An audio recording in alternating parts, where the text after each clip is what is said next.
The long and short of the halacha is that once the 9 days, there will be a list posted. The 9 days started. There are certain limitations. They are. Maybe we could close the door. Santi, close it. The 9 days are what do you call it? First of all, you can't do any laundering during the 9 days, or any, by the letter of the law, any showering or bathing, except if you are a type of person who is what we would call squeamish, which we all are, because we're Westerners who are spoiled. So then there are different ranges of opinions among the poskim. By the letter of the law, you're not supposed to shower or bathe during. You can wash up, but you don't shower during the 9 days. Hold it all, Eli. Just let me get this. This is important. There are many people who don't, because that's the halacha. There is some poskim that say if you're uncomfortable, you could shower with cold water. Some say you could take a regular shower, but don't let the water run on you. A regular warm shower, soap yourself up first and then take it. Then you'll have to ask a halachic authority exactly what there are a range of leniencies, right? There are a range of leniencies. The only thing I would tell you is that a young man once came to Rav Shach Zatzal, and he once asked Rav Shach about this, about the 9 days, about if he could shower during the 9 days. Rav Shach said to him, look, can't you, there are different opinions among the halachic authorities whether you can or you can't. Rav Shach said, people ask me about this all the time, you have to go ask a halachic authority. One thing I will tell you, no one who has ever been sitting Shiva for a relative who's passed away has ever asked me this question, because the same limitations during Shiva, a person's not allowed to shower. He said, no one's ever been mourning a relative has ever asked me if they could shower, because you can't, and you don't. So the answer is it's an attitude thing. The base of Mikdash was destroyed. We're in a state of mourning, right?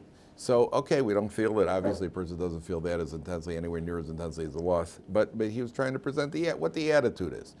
For Westerners, I tell you, there are leniencies. You should speak to the halachic authorities and find out you can speak to Rabbi Bradowitz and find out what the leniencies are.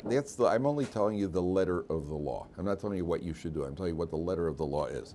When it comes to meat, Ashkenazim do not eat meat or anything that even has gravy, meat gravy, or anything in it except for Shabbos. You can't even taste the Erev Shabbos food. On Erev Shabbos, you can't even taste the food, which is a lot harder than you think, especially when my wife isn't watching. And because that's when it tastes best. And the stolen waters are sweet. And what do you call it? So you can't even taste the food. Shabbos you can eat regular. Shabbos you eat regular meat, chicken, whatever you want to eat.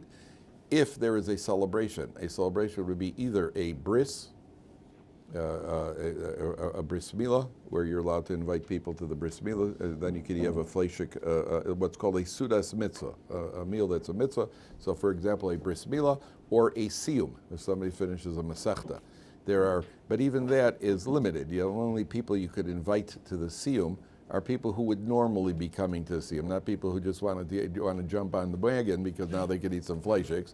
There are actually meat restaurants. This is certainly not within the spirit of the law. There are meat restaurants fleishik restaurants that actually hire people to make a siyum each night of the 9 days in the restaurant so that they could keep the business running. But that's certainly not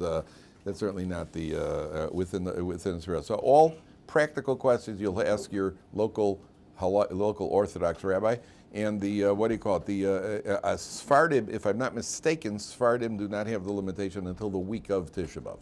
They have different rules. But laundering is also what you have to do is before, and everybody gets caught.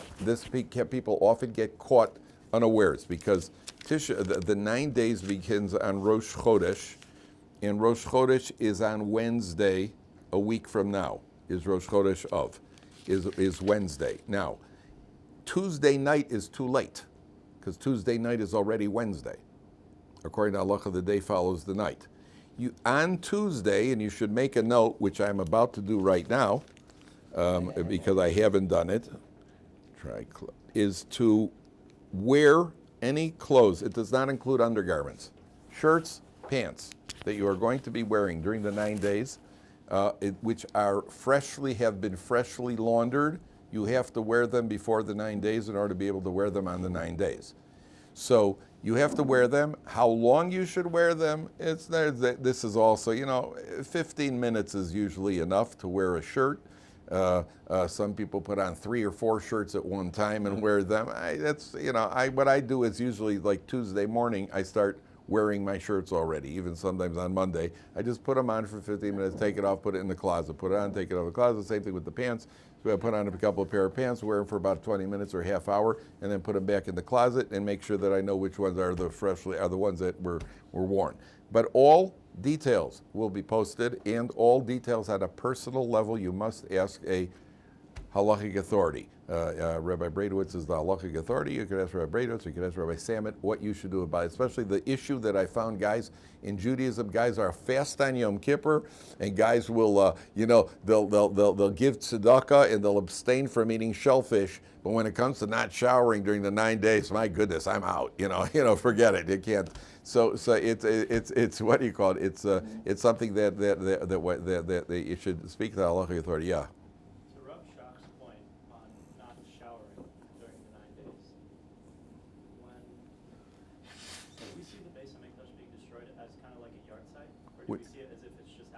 We're supposed to see as if it's happening now. Or if it's happening now, and then we're supposed to look. We can't. Obviously, we don't relate to it the same way as we did. There was once a rabbi at the Western Wall, at the Kotel. There was a rabbi there on Tisha B'Av, and he was crying. There people were saying the what do you call it, the keynotes on Tisha B'Av, and everybody was crying. And there was a Swedish tourist. Non-Jewish Swedish tourist, and she said, "Why is everybody crying?" So the rabbi said to her, "Well, the temple once stood at this spot and it was destroyed." And she goes, "Oh, you mean they didn't have insurance?" So you get that's not quite what it is. We're supposed to be thinking. We'll talk more about this as we get closer. And anyway, I want to get over here to the what do you call it? So yesterday. We're on page 906, and they came back from the war, and they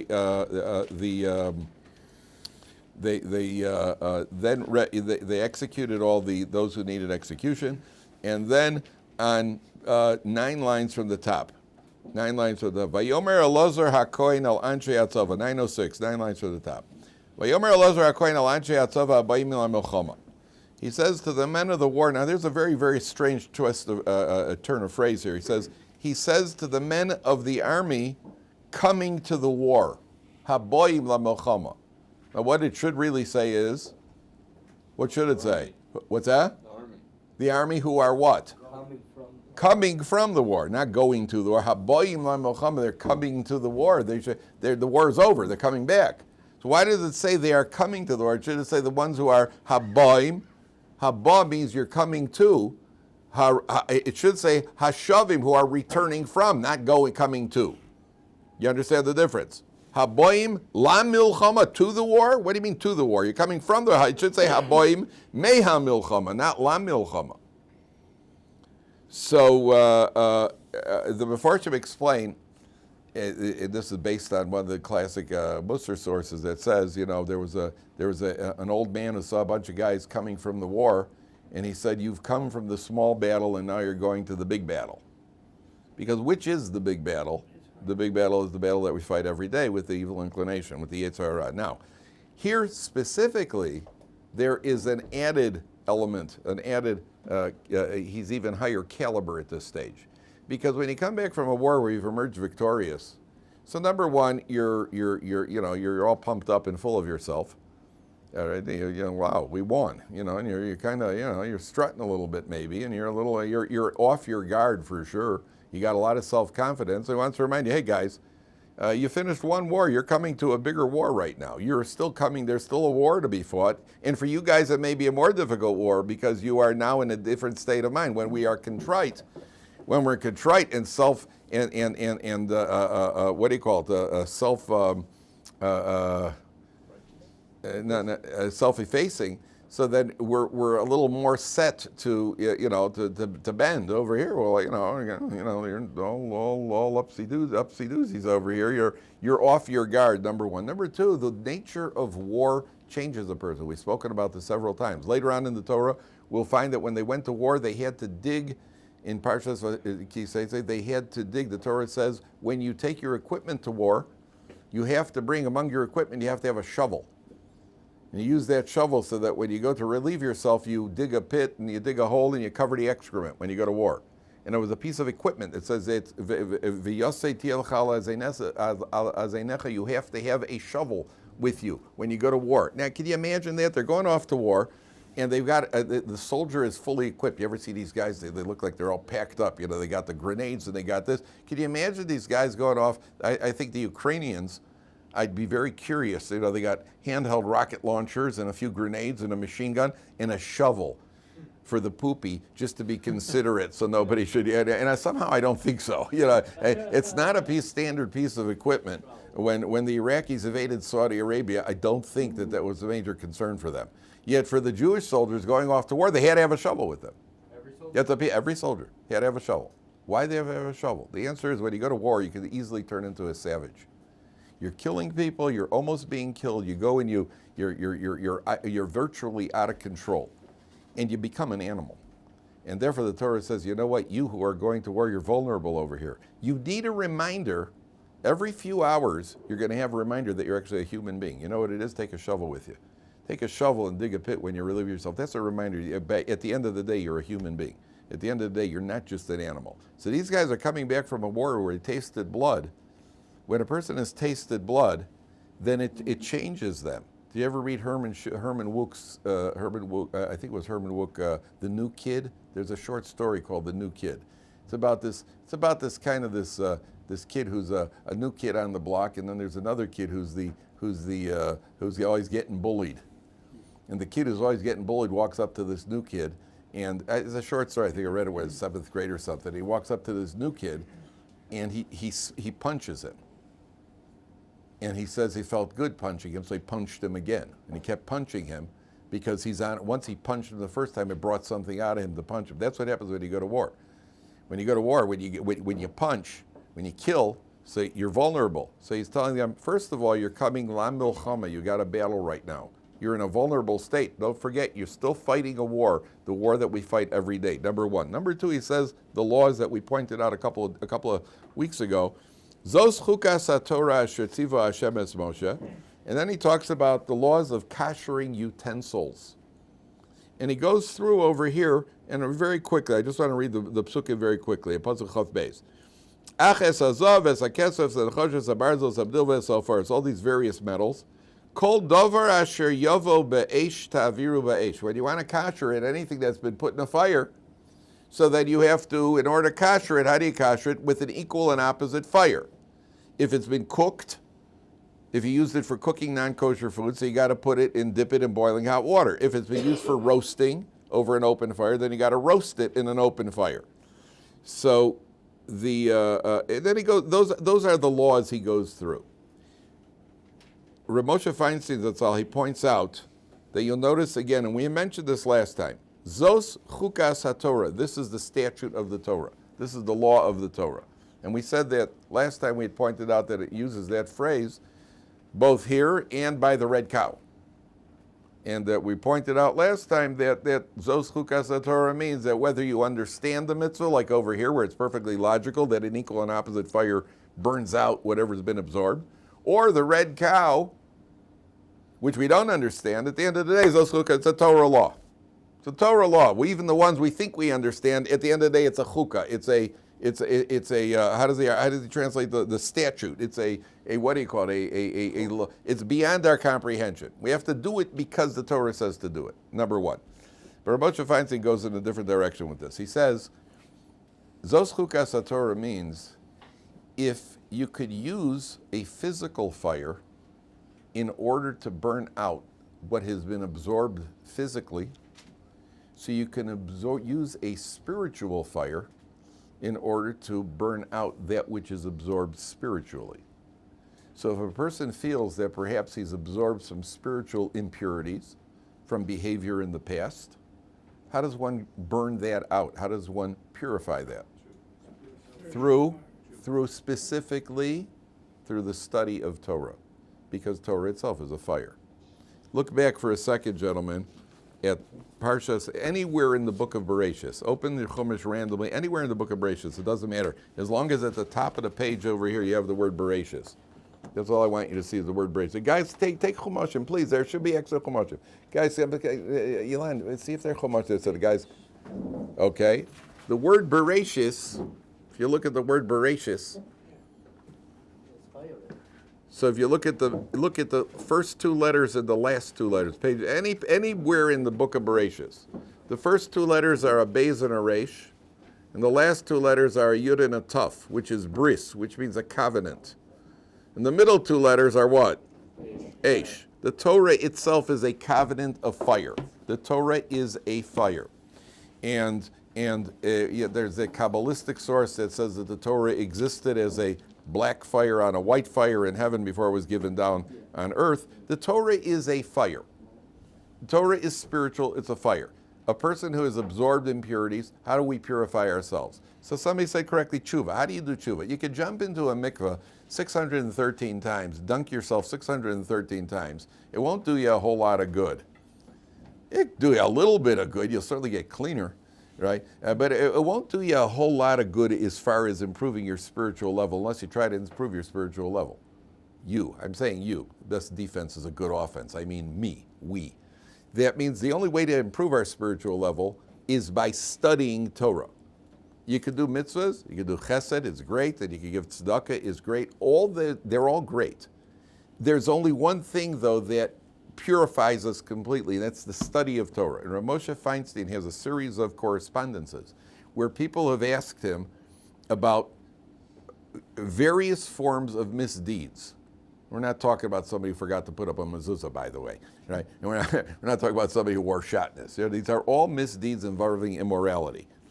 And everyone, and you don't have to go very far in our day and age. It could be anything in the range. Immorality used to be, immorality used to just be, adultery, that was immorality. Nowadays, immorality, you got a whole range of possibilities, just watch Oprah and you'll what do you call it, things that nobody could have imagined 200 years ago, and it's all there.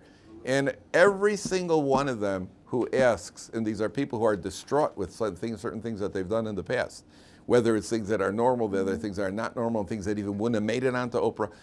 All these things, and Rav Moshe Feinstein constantly has one answer. It's to study Torah.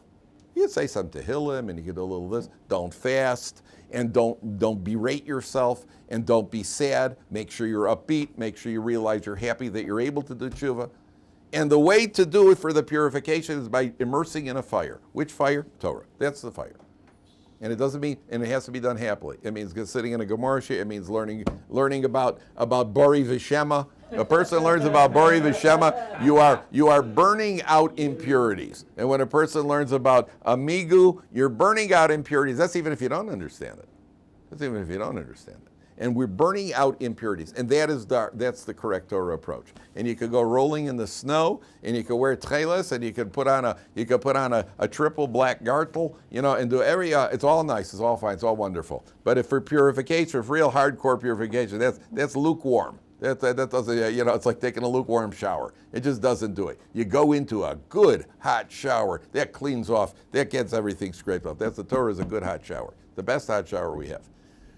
I know sometimes you go to these mikvahs, they go to these mikvahs, and I think some of these mikvahs are some of they have the kind of the normal water, then they got the cold water, then they got water that feels like a cauldron. Have you ever been to in Dushinsky? I hope, you go up to that mikvah over there. And by the way, if you're going to do it, you don't put your feet in. You're not going to make it. If you try going in a little bit at a time in the boiling hot, I think I did it once. The first few times I put my feet in and I just didn't have the guts. I think I actually, one time I said, come on, don't wimp out, do it. And I think I went in there, and I sizzled, and I came out, I think I almost passed out or something. Then you go into the cold water, and it's like, you feel like, it's like taking iron, they heat the iron, and when they want to maintain it, they dip it in the cold water. By the way, it's not healthy. I once read a report, to go from boiling hot water into cold hot water could cause a coronary. Right, so I was once there in Dushinsky before I was married. I was in Dushinsky, and I go to the rig. I tried getting in the hot water. I put my foot in, and it's just not. And I can't. I tried getting in. I think I got up at about my knee, and I just jumped out. And also this little old guy, this little Chassidish guy, who looked like he was about 117 years old, he goes walking right past me. He just goes down the steps into the water, and all you see is the water, the vapor comes up. Then he yells at the mikveh and he says, 5-0 from us Kenish Heights. Why is the water hot today? he was upset. And he gets out. He looked like Moshe's shirt over here. He was red like a tomato. The guy gets out of the water and he's upset the water wasn't hot enough. Yeah, I've had coffee with water that isn't that hot. That water was boiling. I don't know how they do it. And he goes in there and he dips and he's good to go. Then he's ready for consumption. He's fully cooked. So that's what the Torah is telling. That's what the Torah is telling us over here. Torah is telling us over here that the Torah is telling us over here that a person should never think that they can't purify themselves. And it doesn't matter what a person has done. And I've told you guys 100 times that whatever you did do in the past, most of the time it wasn't your issue, wasn't your fault because you didn't know any better. And therefore, if you berate yourself, that's an avera. How do you like that? If you're upset about what you've done in the past, that itself is an avera. How do you like that? That's not tshuva. Tshuva does not mean being upset about what you've done in the past. That's not tshuva. That's silly. Why would you be upset? What did you do? Was it your fault? If you would have known, you wouldn't have done it. You didn't know, so you did it. What's it got to do with you? So a person feels they want to purify themselves, so then a person immerses himself in Torah. The more Torah, the better. Don't worry, you can't burn yourself. The more Torah, the better. And you learn, and you study Torah, and Torah changes people. That's the rule. Okay, let's go on to the next section. Fascinating concept here now. You should be regret but not be upset. You should what? Yes. You regret, but don't be upset. Regret, but don't be upset. It's a fine line. I regret I did it. And the best form of regret is to not do it again. That's the best form of showing regret. I regret it. I regret that I made an investment. What am I going to do? I eat myself up that I made the investment? No, I just will be more careful on my next investments. That's all. As if I'm always investing. You got to have money in order to invest, right? No, I invest in growth. Yeah, Hishkayach. I'll tell that to the guy. I'll tell that to the guy at the Makolet. Okay, look at page 910. Here we have a completely different section. And there's a tremendous amount, there are tremendous lessons here, and there's a very interesting level of depth here as well. Umikne rav haya livnei Ruvain v'livnei Gad atzum me'od. There was a lot of cattle owned by the people, by the tribe of Reuven and Gad. Vayiru es eretz Yazer v'es eretz Gilad. They saw the lands of Yazer and Gilad, which are on the occupied east bank, right? That's on the other side of the Jordan. V'hinei moko mikne. It's a very big pasture grazing land, and they had a lot of cattle. Vayavo b'nei Gad u'b'nei Ruvain, vayomru el Moshe vel Elazar ha'kohen vel nasi ha'ed lemor. They come to approach Moshe and Elazar and the princes of the congregation, and they say the following. Now watch the structure here, because there are several problems here.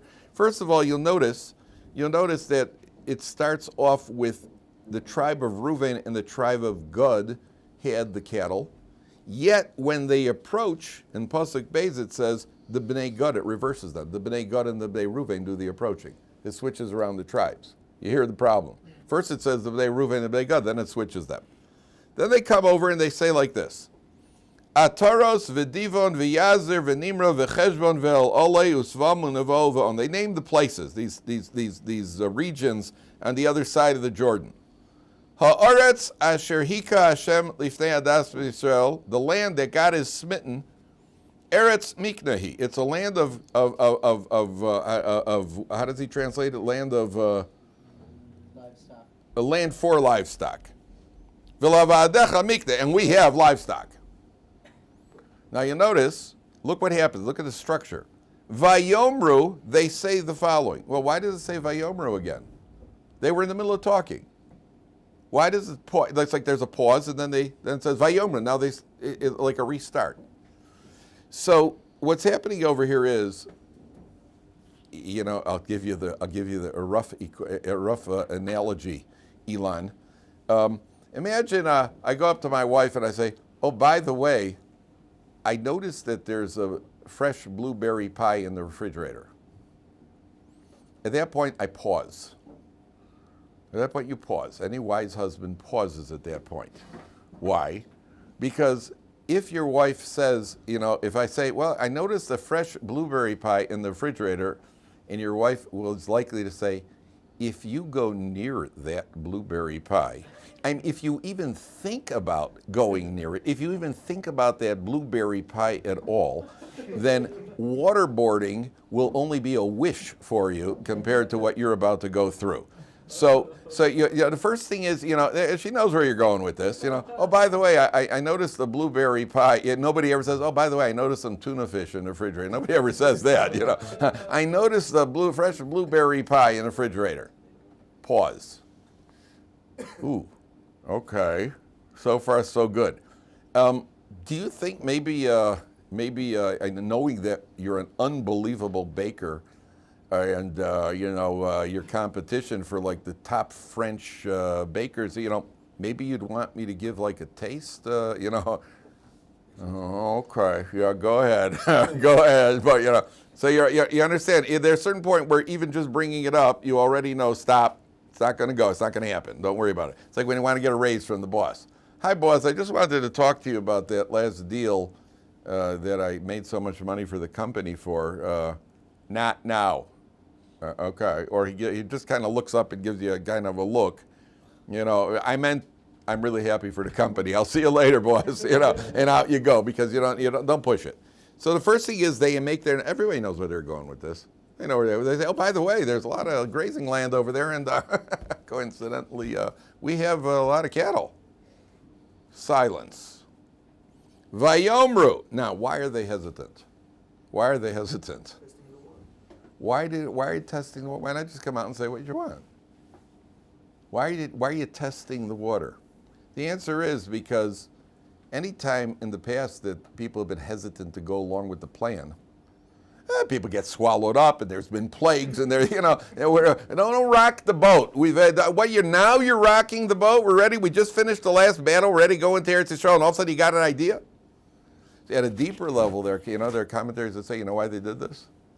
Because Moshe Rabbeinu was going to be buried in this land, and they felt if we could make this land, if he agrees to this, let's say Moshe Rabbeinu agrees to this, and we get to settle the land on the other side of the Jordan, then officially that land becomes part of Eretz Yisrael. That means Moshe Rabbeinu is now in Eretz Yisrael. That means God said he's not going to go in, but now he is in, so now he could go into mainstream Eretz Yisrael. That means they actually had a plan to keep Moshe Rabbeinu in Eretz Yisrael. That was the underlying depth of the plan. So Moshe Rabbeinu shouldn't die. But the money got mixed in. There is money. Whenever money's involved, then it's always a question of how much, what percentage is, what is the percentage here? But 1 second, there seems to be a contradiction. Take a look at the book of Devarim 23:11. Chapter 23, Pasuk Yud Aleph.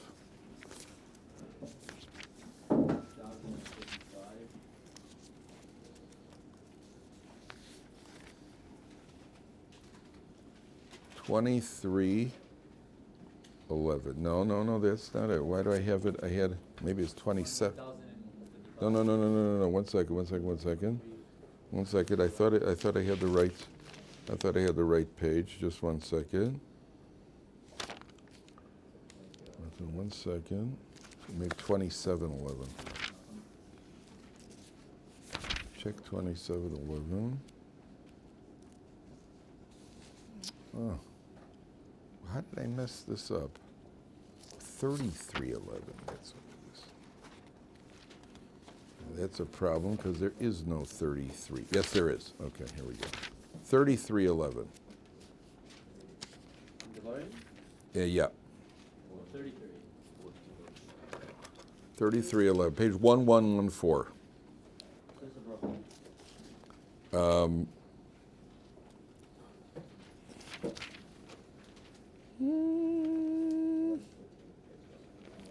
Where's the tribe of Gad? Boy, I really messed this up bad. 115, is that what you're looking for? Which one? The tribe of Reuben. Right? Yeah. I'm on 118, page 118. 30. What is 3321? Boy, 1118. Okay, this is the tribe. This is Moshe Rabbeinu giving the tribe of Gad, giving a blessing to the tribe of Gad. And it says the tribe of Gad. First of all, the Gad Amar Baruch Marchiv Gad Kilavi Shachain V'Torav Zeroa Af Kod Kod. The tribe of Gad is compared to a lioness, and he's a mighty warrior who rips off the shoulder with the head with the shoulder. I mean, the tribe of Gad, they were considered heavy warriors. This is significant, by the way, for what we're doing right now.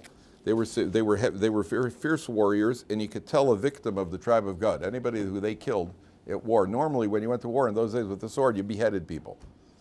The tribe of Gad gave one shot that took off the head and the shoulders. Right, and then I know what you're I know what you're thinking. Yeah, then they founded a shampoo company, but no, we don't have that. That's only a rumor. Their victims had their whole head and shoulder chopped off, which hurts. And then in the next pasuk it says, "Vayar reishis lo kisham chelkas mechokek safon." Take a look in Rashi. Rashi says, right column of Rashi on 1118, 5 lines from the bottom. Kisham chelkas, ki yoda hinu, asher shom benachaloso, chelkas sode kivuras mechokek v'hu Moshe. The tribe of Gad knew prophetically that Moshe's burial place will be in their portion. What were they asking for? What was their real motivation of asking for this piece of land? They knew Moshe Rabbeinu would be buried here. They were really asking for it, the tribe of Gad, because they wanted Moshe Rabbeinu's burial plot to be in their land. But to go to the guy and say, with all due respect, we'd like this land. Why? Because when you die, you're going to be buried here. That's something, there's a lack of tact there. So they made up a different reason. And their reason is, and again, the made up reason is still not only made up. They do want the land because they've got the cattle. Now let's go back to the original question that I'd asked you. Why did it originally start with Reuven and Gad, and then it reverses when they come to propose the idea, it puts Gad before Reuven? The answer is the idea was the tribe of Reubens. There's only one problem. Number one, the tribe of Reuven there were a couple of people that came, gentlemen that came from the tribe of Reuven named Dasan and Aviram. Dasan and Aviram, who were the perpetual troublemakers, came from the tribe of Reuven. So anything suggested by the tribe of Reuven may be looked at askance by Moshe Rabbeinu and the rest of the Jewish people. So the idea may have been Reuven's idea, but who's going to present it to the congregation? It's going to be presented by the tribe of Gad, number one. Because we can't have Reuven doing the talking, the tribe of Reuven, because they got a negative track record. And number two, the tribe of Gad presenting it shows you we're not doing this because we're afraid. It's not because we're afraid we're going to go into the land of Israel and fight the enemies, because the tribe of Gad were the fierce warriors. So it has nothing to do with fear. The best thing is to have the toughest guys come and make the presentation. We're not afraid. You know who we are. And not only that, in the deal, they're going to offer to go ahead and lead the people into the land of Israel in order to defeat the enemy. But first, they got to present the idea. And Moshe Rabbeinu turns around, and Moshe Rabbeinu says to them the following. First, he goes through the entire, he says, why are you rocking the boat over here? First, he goes, why are you rocking the boat? You're going to stay over here and your brothers are going to go to war? Why are you rocking the boat? That's what happened earlier with the spies, and that's what happened. He goes through the whole kit and caboodle here. And then go to page 16. Moshe Rabbeinu finishes. He finishes his criticism. He says, what are you coming up with this for now? And on page 912, 8 lines, look at their response. Vayigshu elav vayomru. They approach him and they say, Gidros tzon nivna lemiknenu po. We will build corrals for our livestock. Ve'orim letapenu. We'll build cities for our children. Va'anachnu necholetz chushim lifnei b'nei Yisrael. We will lead in chushim at the forefront. How does he? The vanguard. I always thought the vanguard was the back.